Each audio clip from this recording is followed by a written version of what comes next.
Si vous partiez maintenant, essayez de penser à ce dont nous avons parlé ce soir, euh, du fait que chaque fois que vous regardez, vous pensez avoir une pensée qui est à vous, une pensée indépendante, une pensée objective de l'extérieur. Ça n'en est rien. Vous avez, vous avez fait un choix de guide et c'est votre guide qui a guidé votre perception. Nous n'essayons pas de comprendre exactement ce que c'est la conclusion pour l'instant, mais essayez juste de savoir. Vous pensez avec votre propre esprit. Or, en réalité, c'est impossible. Nous n'avons pas notre propre esprit.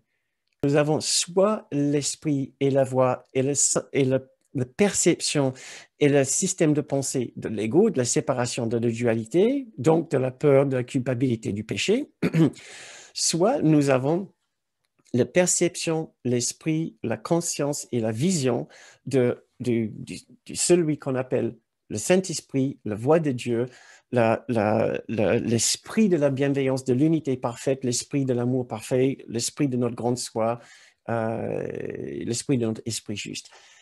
Il n'y a que ces deux guides.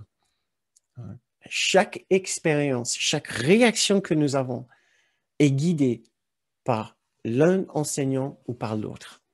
Par l'un des guides ou par l'autre. Voilà. Essayez juste de devenir conscient de ça pendant la semaine. Ça peut aussi vous aider à enlever beaucoup de pression sur vous. Chaque fois que vous avez une mauvaise réaction, vous identifiez la pensée, la pensée, l'interprétation derrière, et vous dites, mais ce n'est pas mon interprétation, c'est l'interprétation de l'ego.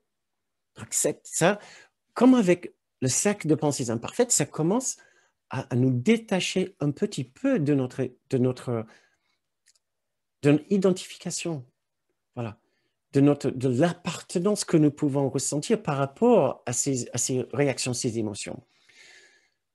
Vous pouvez avoir une pensée d'énorme impatience ou de contrariété. Dites-vous, hein, ça c'est une réaction forcément qui appartient à l'ego. Ce n'est pas moi, c'est l'ego. Et on en discutera la semaine prochaine pour voir comment ça s'est passé pour vous.